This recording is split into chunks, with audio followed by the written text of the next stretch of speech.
So this is gonna be a different kind of video, I think. I've been thinking a lot about what I want to talk about next. And then I had a whole bunch of things happen in my life all at once with a lot of different people.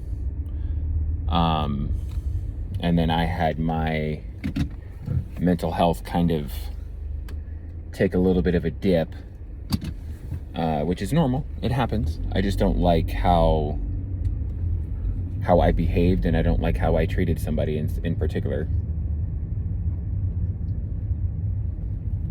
But, the lessons I learned are kind of what I want to share, which it's going to be a little bit difficult because I don't want to go into detail on exactly what happened, because it's not anybody's business about this person. But, life, this is the lesson that I've learned, and then I'll tell you about the test. Life gets really chaotic, obviously. And sometimes as the chaos advances and becomes more present, more out of control, the more chaotic we feel, the more it seems to come. And we get lost in it. So I had weeks and weeks of stuff that was distracting me from my journey. Not that I wasn't still on my path, I just wasn't focused on it. And then I met somebody who blew the socks right off my feet. Like, I don't know, I can't even explain it. But then I got completely lost. And my friends, who I use my friends as a barometer, I have 3, well, I don't know, like, the more I think about it, the more, like, I have 2 friends that I've known for over, well, 3 friends that I've known for over 10 years, and 2 of them have been consistently in my life for 10 years. And these 2 in particular have held my hand and put me back together through every tragedy and heartbreak and everything that I've had happen to me in these last, fucking 12 years for some people, for one of them, 11 years for the other. And I've been there for them equally. And these 2 people help me stay on course. And they've seen, like, it's a set of people that, like, know me better than I know myself, if that makes sense. And if you are lucky, you have people like that too. If you're not lucky, then that means that you have been too walled off and too scared to make a real connection with another human being.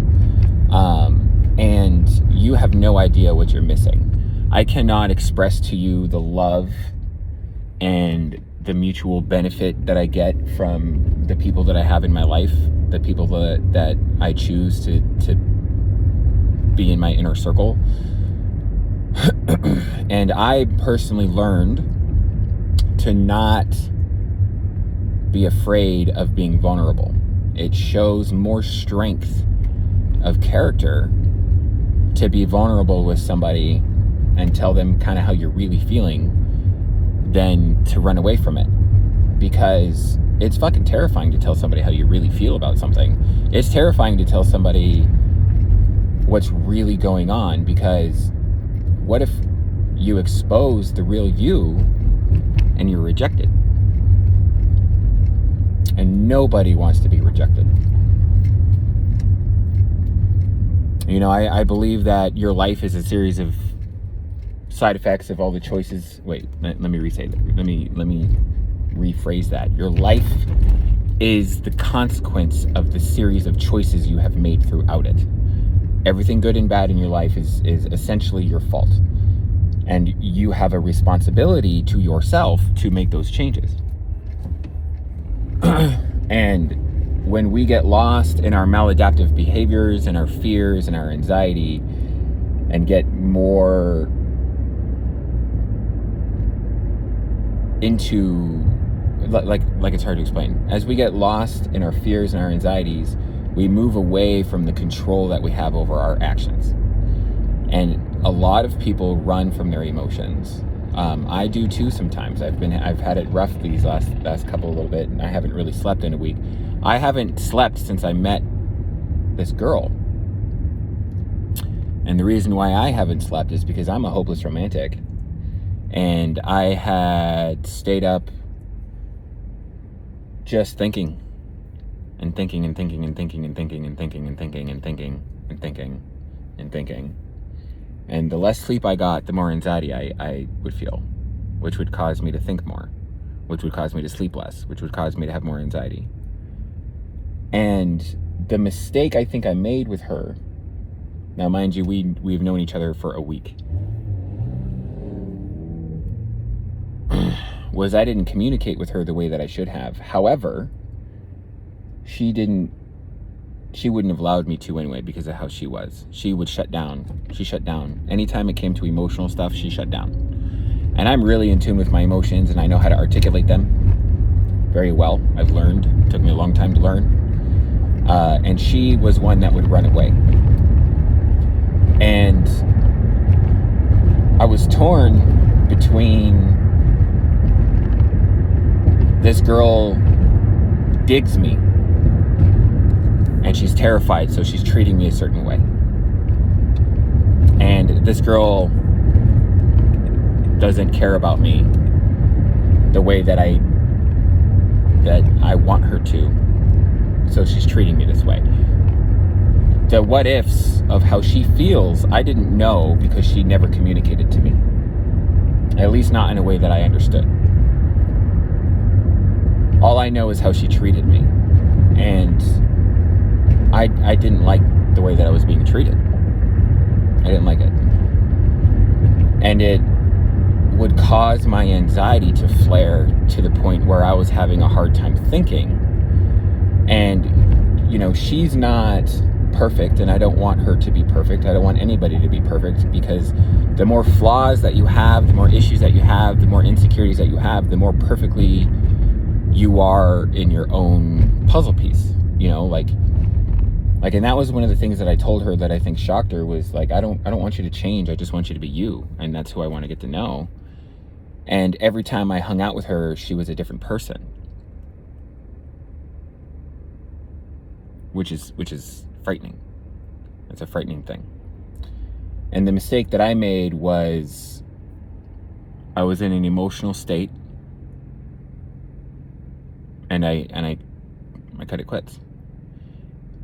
And when I told her, I saw her emotional reaction, and it was the first time I saw that kind of emotion off of her, and I knew right then and there that I made a mistake.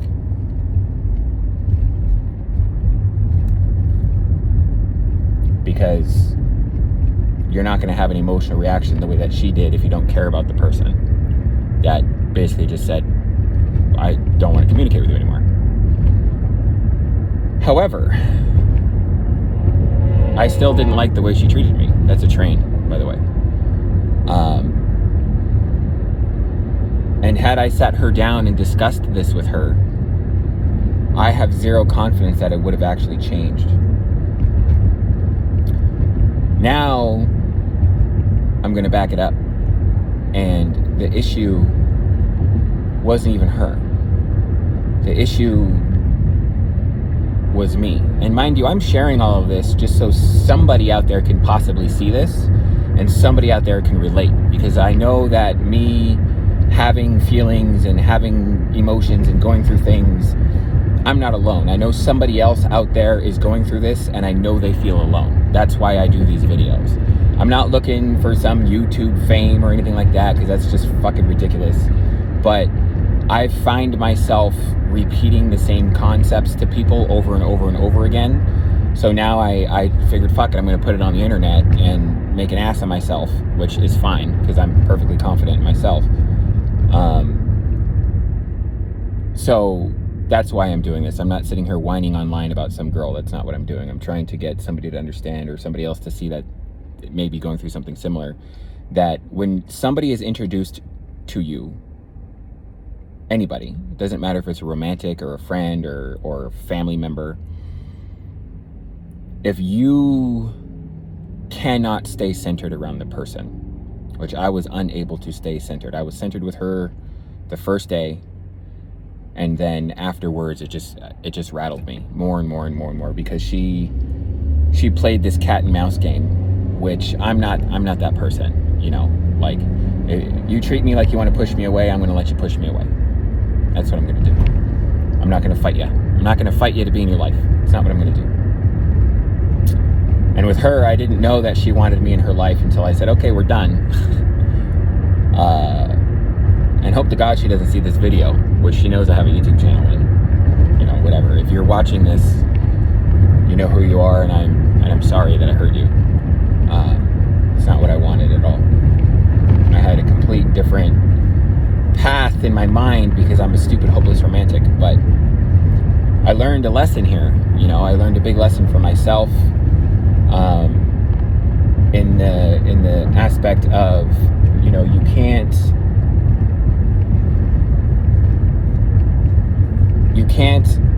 associate with somebody if you are not in a place to associate with them. So, like, for me, because it knocked me off kilter so much, you know, I didn't really like the way that she treated me. That's fine, you know, but that's not the point. The point is I went funny. I stopped being who I was. And my friends, the people that I use as a barometer, have noticed. Something's wrong. You're different. You're distracted. You're a lot more emotionally normal. What's going on? What do you know, what's the deal? And it's hard for me to really admit that, because it's like, ooh, you know, I've come so far, and me essentially cutting ties with this person is the first time I've ever actively done something to protect myself.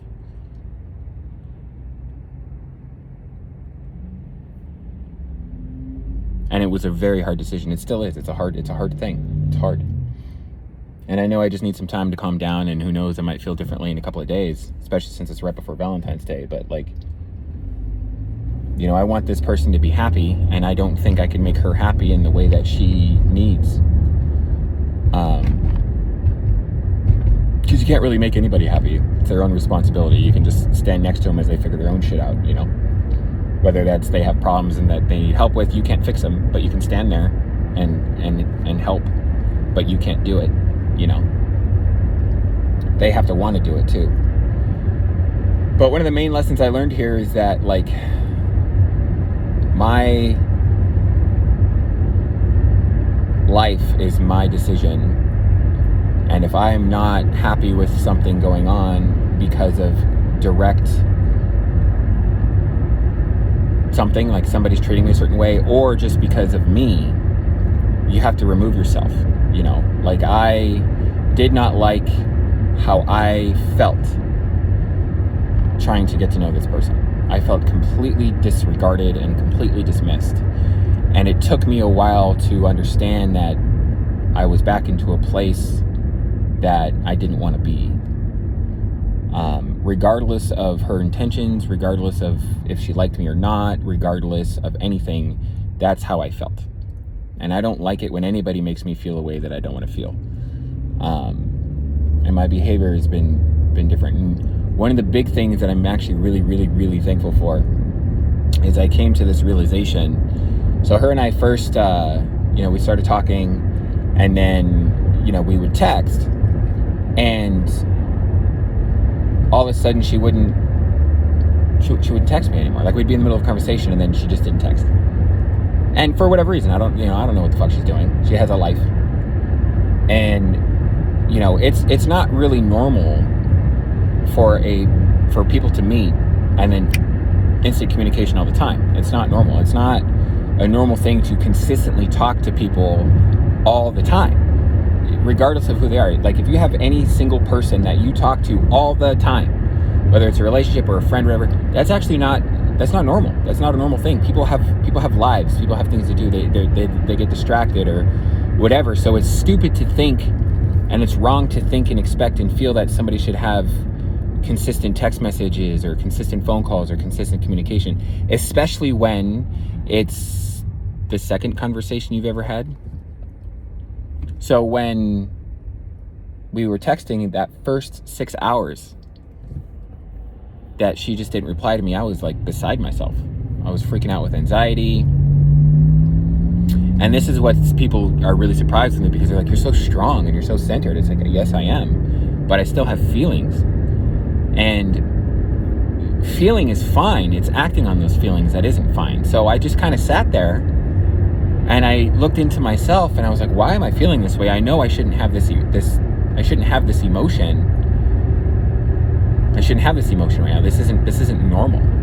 And a lot of it was me being excited, you know, and my excitement always turns into anxiety. But it opened up a couple of doorways to some things that I have gone through that identified a core wound for me. And not to get into the specific details of that, but I'm not going to get into the specific details of that. But I did tell this girl, you know, hey, this is how you changed me. This is how you made me better, and thank you. And I mean that. And I'm going to continue working on it, because this is a wound that is the core wound of the value of what I hold myself, is what it is. And it's what's called the touchstone, and I can go back to it and I can apply this wound and this pain and this feeling to literally everything in my life. Everything I've done, every accomplishment, every failure, every heartbreak, every relationship, all of it. And I would not have ever discovered it if it wasn't for this girl. Isn't that weird how shit works out? And I'm thankful for that.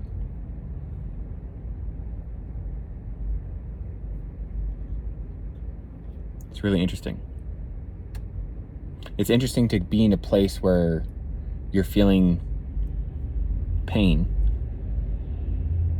but to be thankful for it, because you know you're learning and growing. I'm still on a healing path from a lifetime of shit. And one day I'm going to be on the other side of this, just like all of you are. If you're actively, truly working on yourself, you'll be on the other side of all the bullshit one day, and you'll look back and you'll be thankful for every tiny little thing that ever happened to you, because I know right now I am. But it hurts.